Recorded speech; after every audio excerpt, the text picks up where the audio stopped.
It was actually very obvious whether a man loved a woman or not. Angela Graham knew it very well. For example, Dexter Bamford could spend a fortune buying out all the billboards in the central business district to celebrate the birthday of his first love, Elena Carey. He did so that the whole city would be able to tell his sincerity toward her. But for Angela's birthday, all she got was just a small 6-inch cake. In fact, it was the very same cake the nanny had gotten on her birthday. Angela chuckled when she saw the cake. It made sense, after all. Although she was Dexter's legally wedded wife, the actual Mrs. Bamford, her job scope wasn't much different from the nanny's anyway. The only extra task she had was sleeping with Dexter. Angela felt tears well in her eyes when she thought about this. The loneliness in her eyes stood out like a sore thumb amid the noisy surroundings of the party. Dexter had been late to the party as always. Actually, he had planned on staying at the banquet hall for a while longer. But he had received a message just then. He opened up the message, not bothering to hide anything from Angela. It was as if her feelings weren't even worth considering at any point. It kinda hurts. Can you come over? Along with the message was a photo of a woman's bare back, decorated all over with red hickeys and love bites, as if she had just finished rolling in the sheets with her lover a few minutes ago. It was very suggestive. Angela couldn't even describe what she was feeling anymore. She just felt the discomfort in her stomach start to intensify. She knew the person who had sent Dexter the messages. It was his secretary, Erica Carey, Elena's younger sister. She had just never imagined that Erica was also one of Dexter's sex partners. Angela stared at Dexter's phone for a long time. It wasn't until Dexter addressed her that she finally snapped back to her senses. Done staring, Angela raised her head, her gaze meeting Dexter's dark eyes. Dexter's facial features were partially hidden in the shadows under the dim light. He exuded a cold and aloof air as he threw Angela another glance and nonchalantly slipped the phone back into his pocket. He didn't seem the least bit hurried or anxious at all, and he certainly wasn't remorseful that his wife had found out about his affair. He didn't even care whether Angela would throw a fuss about it. Meanwhile, Angela simply lowered her head like a guilty child who had just done something wrong. She shifted her gaze at once. She just simply couldn't hold this against him. After all, following what had happened the last time, her father, Bill Graham, had remarried, and Angela didn't have any support from her maternal family. They no longer wanted to have anything to do with her. Her mother, Marie Jetson, used to own a company called Jetson Company, but Bill had completely taken over the company. He had also long forgotten his promise to Marie and abandoned Angela for the sake of his new wife, Judy Miller, and her son, Zach Graham. Angela had nothing left aside from the title of Mrs. Bamford. She was just Dexter's trophy wife. She knew that she had no right to question Dexter, the head of the household who provided for her. It didn't matter that she used to be a very famous designer in the industry. Just as Dexter was about to leave, Angela tugged on the corner of his shirt and said, "Dexter, can you come home earlier today? I've got something to tell you." Dexter looked at her with a half-smile and suddenly came close to her. He chuckled in her ear and said, "What, tonight? Someone's eager today. I'm taking this as an invitation." Angela shuddered suddenly. Dexter had never gone easy on her in bed, however. The people around them couldn't help teasing them watching their interaction. They joked that Dexter and Angela kept behaving like newlyweds in their honeymoon phase with how often they stuck to each other like glue. Still, Angela knew that this so-called intimacy was only a show. Dexter had never viewed her as his equal to him. She was nothing but a decoration item that he owned. He had been forced to marry her, so she was a liability to him. He also thought this was all part of her devious plan to suck up to him. Without giving Angela a chance to answer, Dexter nodded at the rest of the guests and left the place. That night, Dexter got home even later than usual. Angela glanced at the clock and saw that it was close to dawn. She sat in the living room as she waited for him. When she saw him enter the house, she got up and approached him. As she took his coat from him, she thought it vaguely smelled like peaches. Obviously, this scent didn't belong to her. She held the coat closer and took another sniff. "Dexter." Just as she started to speak, she was immediately interrupted. However, it was obvious that Dexter misunderstood her. "What's up? Why are you sniffing like a dog?" He said it nonchalantly, as if reminding Angela about her position in this marriage. She was Mrs. Bamford, a nanny who should always turn a blind eye to Dexter's tomfoolery, serve him food, and satisfy him in bed whenever he wanted. She was not to bother about anything else that didn't concern her. "Whatever you have to say, you can wait until I've showered," Dexter said, walking around Angela as he left out. A short while later, Dexter emerged from the bathroom with a head of messy hair. His bathrobe hung loosely on his shoulders, revealing his toned abs and sexy V-line. Angela hurriedly stood up from the couch and didn't dare to look up at him. It had been so many years, and Dexter still managed to hypnotize her like this every time. When they had been in high school, she had accidentally bumped into his table, knocking his textbook off to the ground. From the moment he had smiled at her and told her it was okay, with the sun shining in the back, Angela had fallen for him, hook, line, and sinker. But she then recalled the phone call she had received from Judy that afternoon, saying that Zach had racked up a huge debt from his gambling addiction. Apparently, they had no choice but to put a mortgage on the house Marie had left for Angela to repay his debts.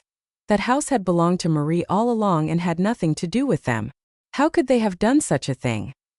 Angela gritted her teeth and said, "Dexter, I'd like to participate in the international design competition this year." The prize money was well worth up to 8 figures. Angela wanted to use the money to redeem her mother's house. "You waited for so long just to ask me this? Aren't you a little too free now, Mrs. Bamford?" Dexter asked, curling his lips up in a smirk. "You're not suited to reveal your face in public." Angela grabbed Dexter's arm anxiously and said, "I'm not revealing my face to the public. I won't let other people know that I'm Mrs. Bamford." Dexter had long lost his patience. He looked at her mockingly and said, "And why should I believe you?" "Exactly. Why should he believe her?" The coffee Bill had prepared for Dexter back then had been drugged. Angela had known nothing about it, but they hadn't been able to trust each other for years because she had been the one who had given it to Dexter. Angela released her hold on Dexter's arm. If she didn't participate in the competition, then how else could she get so much money? Suddenly, a huge force swept Angela off her feet. She found herself falling against a cold, steely chest. Dexter's icy voice sounded from behind her. "Giving up so soon? Actually, if you perform well tonight, I can perhaps think about it." "Perform what? What do you think?" Dexter suddenly blew in Angela's ear, getting her in the mood. As usual, the lobes of Angela's ears turned a bright red color. Dexter felt aroused all of a sudden. He hugged her tightly from the back and leaned in to kiss her earlobes. Yet, Angela suddenly felt annoyed.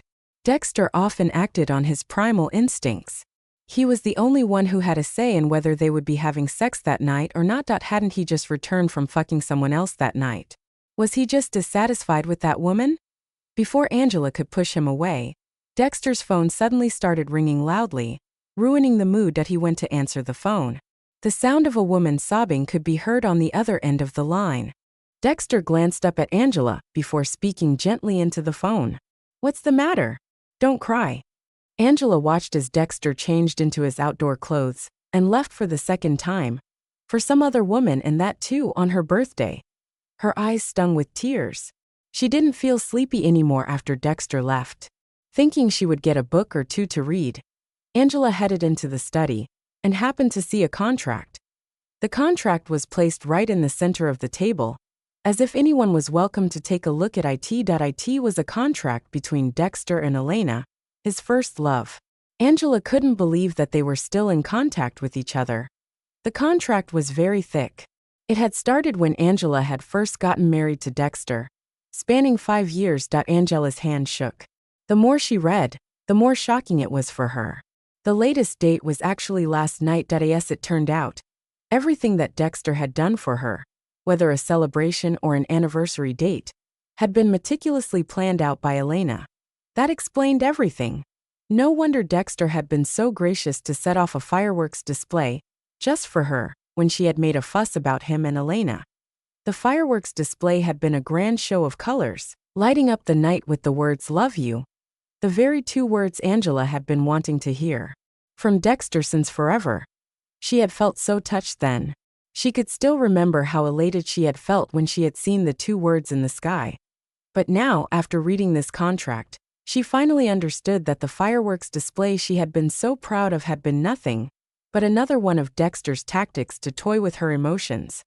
And yet, She had naively thought that maybe he did have a place for her in his heart after all. Angela closed her eyes. She had never felt such despair like she did today.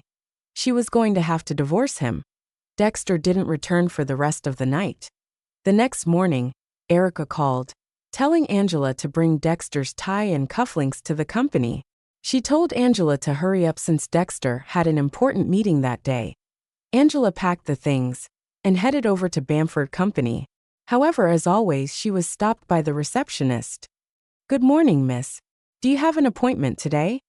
Angela could already recite their next conversation with her eyes closed. "None. I'm sorry, but you can't go up without an appointment." It didn't matter if Angela proved that she was Dexter's wife. "We're sorry, but we didn't receive any orders, so we can't let you up. It's the same for everyone else." In fact, if Erica were there, she would also mock Angela and say, "Oh, I'm sorry, but Mr. Bamford is the one who sets the rules here." So this time, Angela didn't give them a chance to humiliate her anymore. She said, "I do, but my appointment is with Ms. Carey. Please call her and ask her to come down." The receptionist stared at Angela for a brief while before calling Erica. Erica appeared very quickly. "Did you bring the things, Ms. Graham?" She never called Angela Mrs. Bamford in front of other people.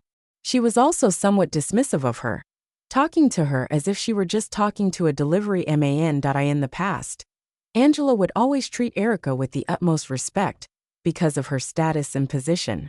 But now, she was already planning to leave Dexter. "I did. Where's Dexter?" "Mr. Bamford is very busy. You can just hand me the things without having to wait for him.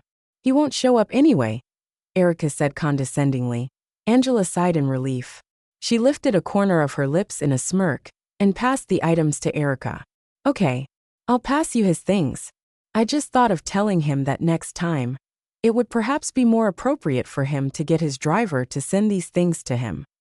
Also," Angela added, giving Erica the once-over, "as his secretary, isn't it your job to make sure that you have at least a few sets of his neckties and cufflinks as a spare? Aren't you being a little incompetent since you don't even have any extra sets for him?" With that, Angela walked away. She couldn't be bothered to argue with a mistress and teach the latter to mind her position. Dexter only caught sight of Angela's back as she left when he came out of the door. He looked at Erica and asked in confusion, "She left?" Erica opened her mouth to say something, but decided against it. She didn't know what was wrong with Angela today. Usually, Angela would always beg to stay at the company, and Dexter would always appear when she was arguing with Erica.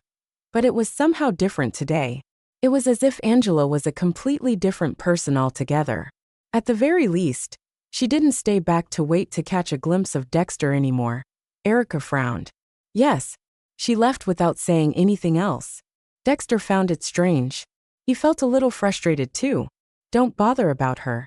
Hurry up and get to the meeting. The meeting lasted the whole day. It was already evening by the time it ended. Dexter got into his black Maybach and went straight home to the villa. His driver, Chet Sanders, cut the engine and hurriedly got around the car to open the door for Dexter. As soon as Dexter got out, the maids came out to greet him. "You're back, sir.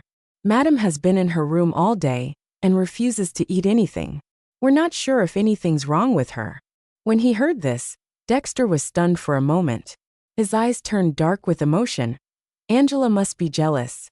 She probably didn't like that he had left last night, and she was throwing a fuss because she felt threatened.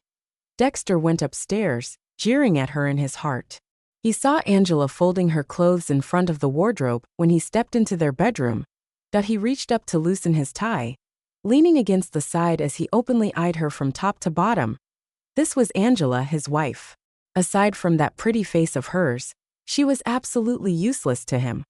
Come to think of it, she was pretty good with doing chores around the house. She was even better than the nanny at it. Angela didn't make a sound. Seeing that she wasn't saying anything, Dexter didn't feel like questioning her either. He just went to change out of his work clothes. He thought that by the time he was done changing, knowing Angela's temperament, her anger toward him would have already dissipated by then. She would then pour him a drink and gently ask him if he'd had dinner. She would always pretend as if nothing bad had ever happened. So, When Dexter noticed a suitcase at the door after he was done changing his clothes, he stared at it in surprise. "Are you going out?"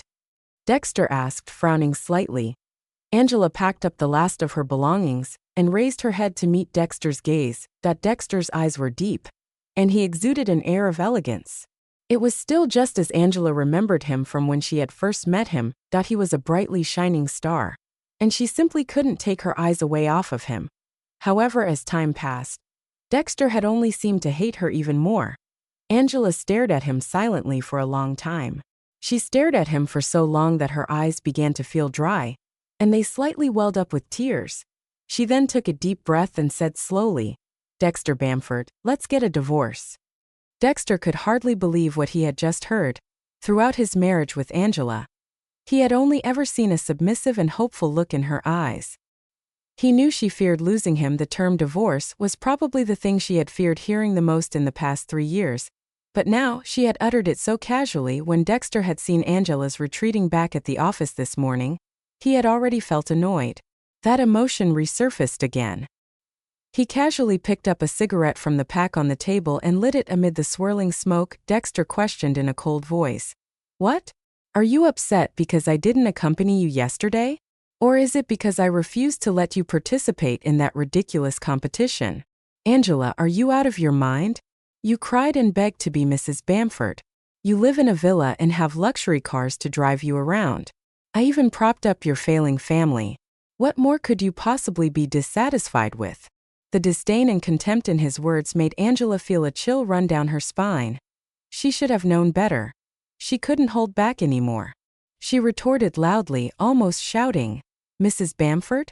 So what if I'm Mrs. Bamford? Have you ever seen a rich man's wife as pathetic as I am?" She stormed into the study, grabbed a bulky contract, and threw it in front of Dexter forcefully.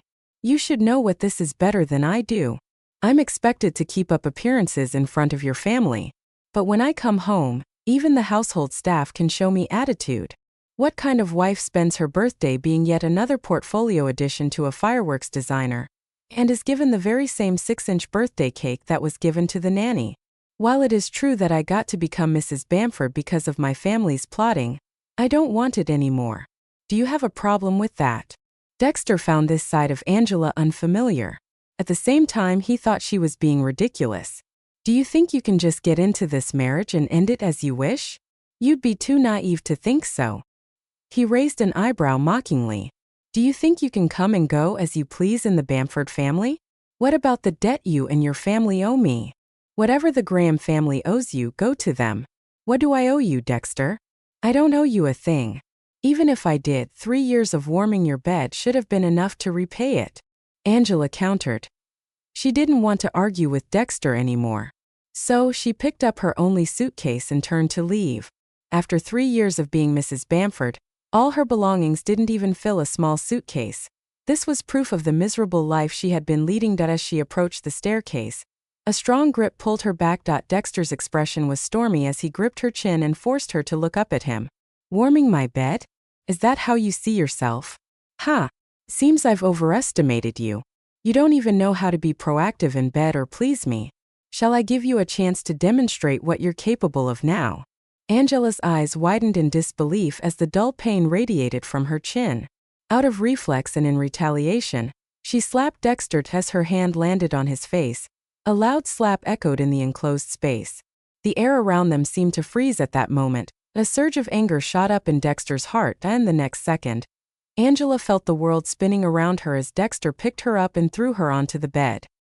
His expression was terrifying, and he exuded an imposing air. Pinning Angela down, Dexter placed his hands on either side of her head. She felt his heavy breaths on her face. They were mere inches apart.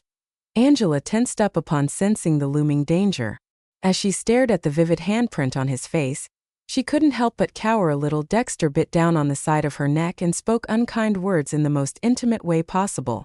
"You're making a scene because you're jealous. Are you that bothered about Elena? Isn't pretending your specialty? What? Can't keep it up now." The mention Elena struck a nerve with Angela. She swallowed down the nervousness from slapping him earlier and tried to push Dexter away impatiently. This was the first time Angela had shown refusal, Or it could also be that Dexter was simply too used to their physical contact. Either way, Angela's actions ignited his desire, and he suddenly felt aroused. Angela had always had an alluring figure. She had beautiful curves in all the right places.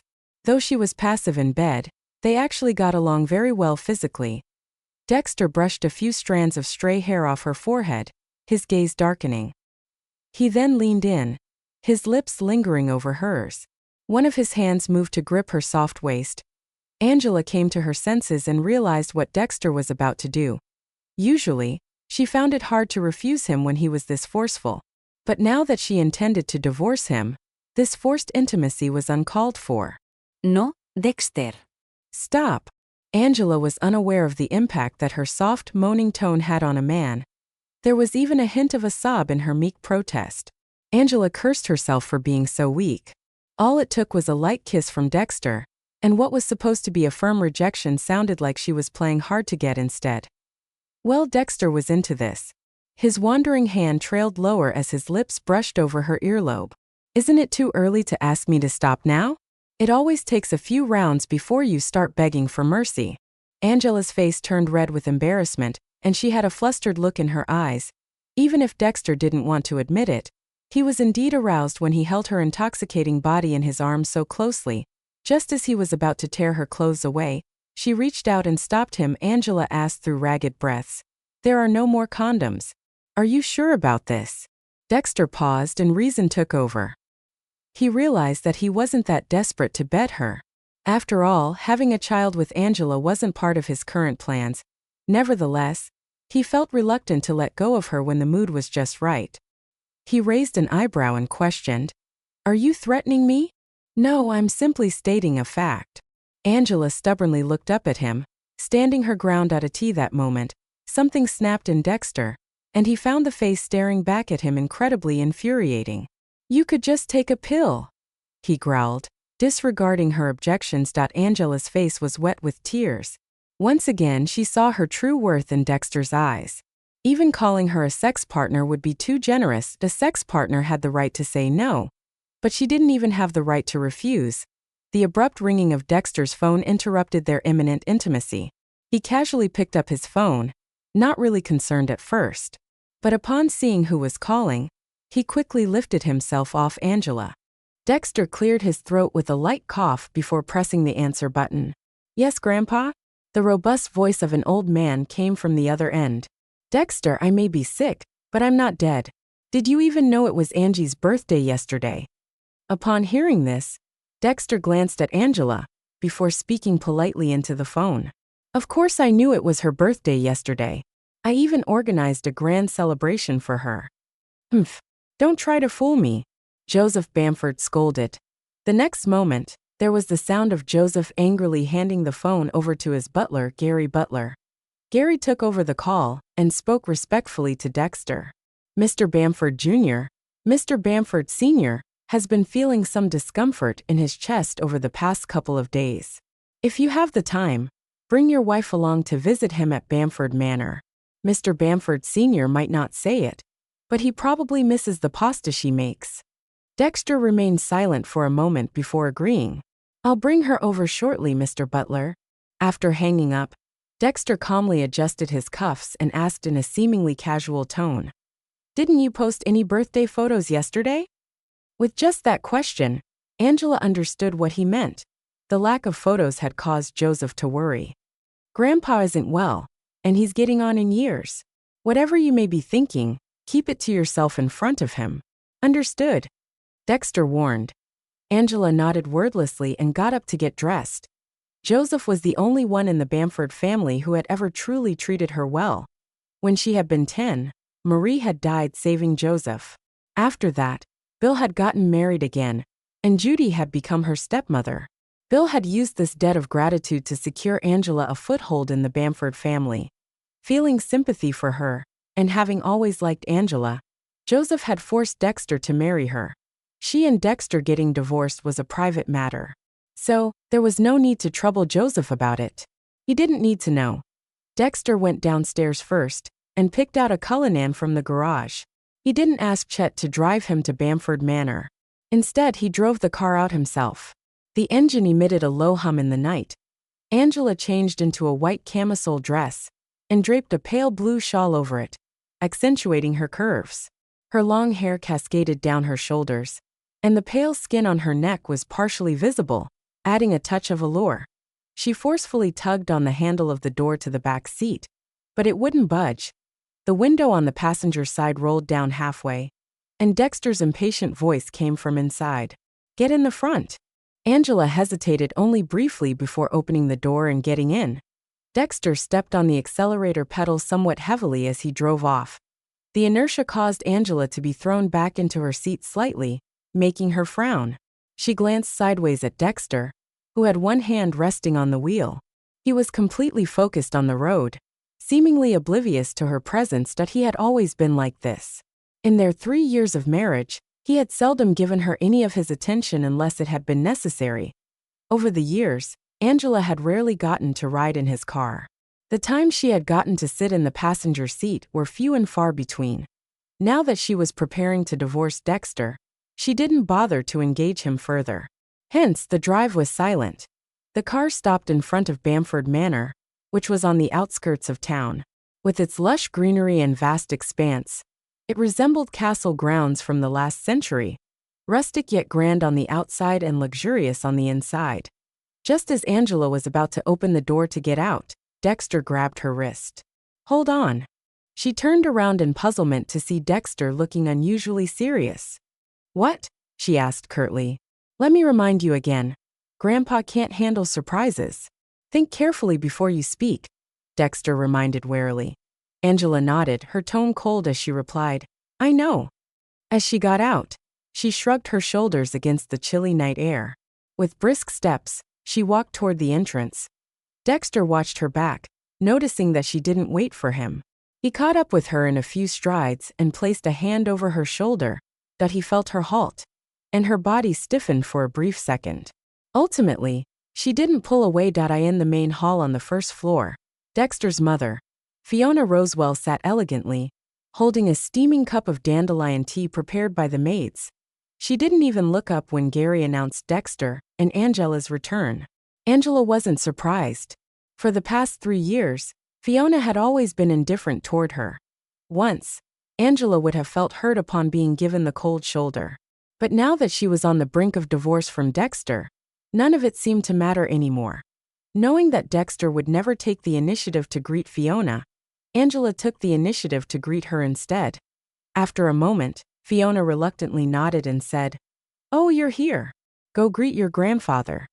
She sipped her tea daintily, a signal for them to leave her alone. Her gaze lingered on Dexter's hand that was on Angela's shoulder, and she frowned slightly. She had always disliked seeing them being intimate. Dexter, as usual, ignored her and walked straight past her. Fiona and Dexter had been estranged for years. Once, Angela had tried to act as a mediator between them. Now that she had her own troubles, she no longer had any energy to spare them. She followed Dexter into Joseph's bedroom and found the latter looking somewhat weary as he leaned against the headboard. Upon hearing the door open, Joseph looked up. His eyes lit up with joy when he saw it was them. "You're here, Angie. I was just thinking of you, birthday girl. Gary, go bring the gift I prepared for Angie." Joseph's cheerful expression nearly brought tears to Angela's eyes. In this household, he was probably the only one who had bothered to prepare a gift for her. "Grandpa, I heard you've been unwell lately. Don't worry about me. Your health means more to me than any gift you could give," Angela said with concern. She chatted with Joseph for a while before going off to make him some fresh pasta. As soon as she left, Joseph's expression became grim. He looked up and narrowed his eyes at Dexter, who had been silent since he had entered the room. "Cat got your tongue?" The corners of Dexter's lips became slightly downturned. "Didn't I bring her back to see you? Don't act innocent, Dexter. I'm warning you. Don't keep this up until it's too late. Angie is a good woman. Don't take her for granted. Keep an eye on the Graham family. They're not easy to deal with either. As for that other Carrie woman, you'd better cut ties with her completely. Don't upset Angie, you fool." Dexter mumbled a few vague responses, hoping to end the conversation. Joseph was about to lose his temper when Angela returned with the fresh pasta. "Here's the pasta, Grandpa. Give it a try and see if it is as good as you remember, Angela said. Joseph noticed that Dexter and Angela had barely had any interaction with each other ever since they had arrived. In his eyes, this was a clear sign of trouble, that he was especially worried, because Angela's eyes no longer shone when she looked toward Dexter. Joseph felt an urgency to intervene on behalf of his oblivious grandson. He took a spoonful of the pasta and praised it. Then he asked with a smile, "Angie, I'm getting older. I hope that my home can be a bit more lively. You know? When are you two planning to give us a new family member?" Angela had just gotten out of the car and steadied herself when the black Cullinan drove off without any hesitation, leaving her in a cloud of dust. She stood there in a daze for a moment before letting out a self-deprecating laugh and thought, "That's right. He's always been like this." But before she had time to dwell on her misery, her phone rang urgently. Angela took out her phone and saw that it was an unknown number. "Hello, is this Ms. Graham? I'm the property manager for Villa Heights. I'm calling to confirm if your property has been sold." "Why do you ask?" Angela's heart skipped a beat. Over the years, she had managed the property, so the contact information listed was hers. However, when Marie had passed away, she had been too young. So Bill had put all of Marie's assets under his name. When Angela had been young, he had used to say to her, "When you grow up and find your Prince Charming, I'll turn this house into a castle for you both to live in happily ever after." But in just a few years, everything had completely changed for the Graham family. Angela sometimes wondered if Bill was still the same father who used to love her mother dearly and cherish her. Whenever Bill hadn't been home, Judy hadn't allowed Angela to eat at the table. She had come up with the excuse that girls needed to stay in shape and had made Angela go hungry several times a day. Apart from her outerwear, her clothes had always been too short. The freezing winter wind would seep right into her sleeves and chill her to the core. Angela had developed arthritis at a young age, yet Judy had always complained to Bill, saying, "I don't know what else to do. I pamper her, but she's never satisfied. She's always complaining of feeling pain here and there. Anyone who didn't know better would think I'm mistreating her." Upon hearing that, Bill had responded furiously, "Can't you let us have some peace, Angela?" The first slap she had ever received from Bill had landed on her cheek at that moment. Later on, he had even sacrificed her for his own selfish desires by sending her to Dexter's bed. Angela hated herself for spending 3 years trying to win Dexter's love and failing. Ultimately frustrated, she clenched her fists tightly. It seemed she couldn't rely on anyone. She would have to reclaim what was rightfully hers on her own. However, she knew she couldn't rush things. She had to take it step by step. First, she needed to secure her mother's house no matter what. The property manager's voice on the other end snapped her back to the present. "The moving company is clearing out the house, saying it has a new owner." Angela was stunned and felt a surge of panic. Hadn't they agreed to give her more time? Why should she bear the consequences of her good-for-nothing stepbrother's actions? "I'm coming over right now." She hung up and quickly hailed a cab back to her home. But when she arrived, the house was barely recognizable. The place was filled with unfamiliar men in gaudy clothing. The furniture was overturned. The photos of her and Marie were carelessly tossed on the floor. A fat, middle-aged man with a bald head stepped squarely on Marie's face in one of the pictures. "Stop! Who gave you permission to come in?" Angela shouted angrily. The man turned around, grinning sleazily when he saw her. "The house is mine. I can come and go as I please. And who might you be, little lady?" Angela looked at the fat man in front of her in disgust, pointing toward the door. "This house is mine. I'm asking you to leave immediately." The man guffawed as he said, "Did you all hear that? She says the house is hers." The men around him joined in, egging him on. "Since when did you get a wife, Tony? She's fighting you over the property." "Well, she's pretty, but we've never seen her." "Yeah. Introduce us to your beautiful wife, Tony." The fat man, Tony Coke, felt emboldened by their provocation. He walked up to Angela with a lewd grin. Laughing raucously, he offered, "Come on, pretty lady. Give me a smile. Tell me which room you like. I'll let you choose first." Angela silently estimated when the police would arrive after she had called them. She stepped back coldly, her face full of disdain. Tony got even more excited when he saw her retreat. "Hey, don't back away." He reached out, attempting to touch Angela's cheek. Just then she heard the screech of car brakes outside. She smiled slightly and delivered a crisp slap to Tony's greasy face. Tony stared back in shock, unable to believe that this delicate-looking woman had dared to hit him. Do you have a death wish? He snarled, grabbing a wooden frame from the floor and hurling it at Angela's head. Angela quickly dodged out of that moment. The property manager arrived and said loudly, "Sir, miss, please calm down. The police are at the gate. Let's handle this peacefully." Upon hearing the property manager's words, Tony hesitated. However, the mocking looks from the people around him made him refuse to back down. "Fine. Let's see what kind of punishment she gets for causing trouble on my property." Angela had never expected the person who had bailed her out of the police station would be Dexter.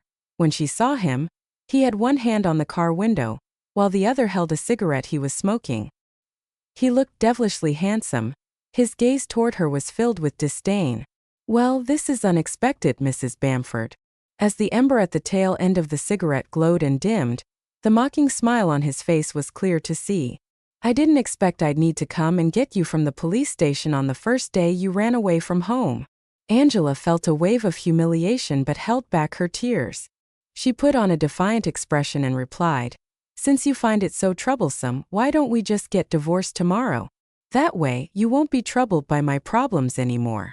Dexter's hand that was holding the cigarette froze midair as he inhaled a billow of smoke. After some time, he chuckled. "Still acting tough, huh? What makes you think I'll comply with your wishes? Get out." He threw his cigarette away without a second glance. "Don't call me again if you get into this kind of trouble." The Bentley Continental GT sped off, leaving a trail of exhaust in its wake. Angela crouched down and hugged herself, trying to find some warmth in the cold night. Over the next few days, Angela rented a small apartment and found a new job with the police's help. She was granted a 3-month grace period. If she could gather enough money within 3 months, she could buy back Marie's house. During this time, the property couldn't be auctioned or have its ownership title transferred. This meant that she could no longer remain as a rich man's wife who had nothing to her name. The first thing she needed to do was to be able to support herself financially. Things didn't go as she wished. On her first day at work, the HR manager nervously called her over and asked, "Excuse me, are you Mrs. Bamford?" Angela frowned and denied it without a second thought. However, the manager didn't believe her. "Regardless, we just found out that you have no work experience. I'm sorry, but we can't hire a complete newbie like you." Even though Angela repeatedly assured him of her expertise in design, the manager was adamant about not going through with hiring her. As Angela stared at the manager, who looked deeply troubled, she instantly understood everything that it was Dexter. He was forcing her to give in. Amidst the strange gazes everyone was casting her way, Angela took her belongings and left out of that moment. She felt an urge to call Dexter and ask him why he was doing this. Still, she resisted that impulse and refrained from acting on it. She kept convincing herself not to let this get to her. It was just a job. She could find another. Angela dragged her exhausted body back to her rented apartment, only to find her belongings thrown out and lying miserably in the hallway. Nothing had been spared. Even her brand new bedding and toiletries had suffered the same fate as they lay in a pile outside. Shocked and furious, she immediately called the landlord. "Sorry, but I can't rent to you anymore." "I'll transfer your rent back," the landlord replied curtly, not even giving her a chance to question him. Seconds later, she received $2,000 on Venmo. Once again, the image of Dexter's handsome yet maliciously amused face appeared in her mind. Unable to bear it any longer, she called him. For once, he picked up within 10 seconds. "What's wrong? Have you finally come to your senses?" His tone was casual, and there were the sounds of a lively gathering in the background. But the moment he spoke, everything around him fell silent. It seemed everyone was waiting to hear how Angela would make a fool of herself. "Are you making my life difficult for fun, Dexter?" Angela asked. Her eyes were red and her nose tingled. She was on the verge of tears. Yet, she forced herself to stay composed and not let her voice break. On the other end, there was a brief pause before Dexter let out a cold laugh. "Of course I'm not doing it for fun. I want you to experience what life would be like without the Bamford family." "You're sick." Angela spat harshly and hung up before he could finish his sentence. Her shoulders shook slightly as she slid down the cold wall as tears finally streamed down her face. She wiped them away, but they wouldn't stop. Dexter knew her pain more than anyone else, yet he had chosen to rub salt on her wounds. "Dexter, you're a scumbag!" she screamed, her chest heaving. After a long while, she slowly stood up and found a hotel through a quick online search on her phone. She needed somewhere to stay for a few days before she could start afresh. Meanwhile, in a luxurious VIP suite at Mystique Bar, the earlier liveliness had vanished. In its place was an eerie silence. Everyone exchanged looks, seeing the shock and confusion mirrored in each other's eyes. Who had Dexter been talking to on the phone just now? He had been cursed at, and the person had even hung up on him. The shrill exclamation from earlier, "You're sick," seemed to linger in the air, weighing down the atmosphere even more. Dexter's expression was grim. The scowl on his face was so pronounced that it intimidated the people around him. He gripped his phone tightly, staring at the phone screen, which showed that the call had ended. The name Angela was right at the top of the list of recent calls. Staring at her name, Dexter seemed to see her defiant face in his mind's eye. "What's wrong, Mr. Bamford?" asked a young man. The person asking was Zane Jewell, a childhood friend of Dexter's. He was the one who had arranged the gathering that evening. "Nothing." After a brief silence, Dexter stood up and lifted his long legs to step over the obstacles blocking his way. As he walked out, he announced, "I'm leaving." He was tall and muscular. Even his back looked imposing.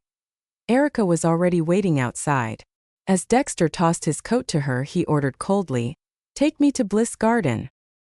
He thought Angela had acted out of line that day, and that she needed stern disciplining. Angela's angry outburst reverberated in his mind constantly as he got into the car and seated himself.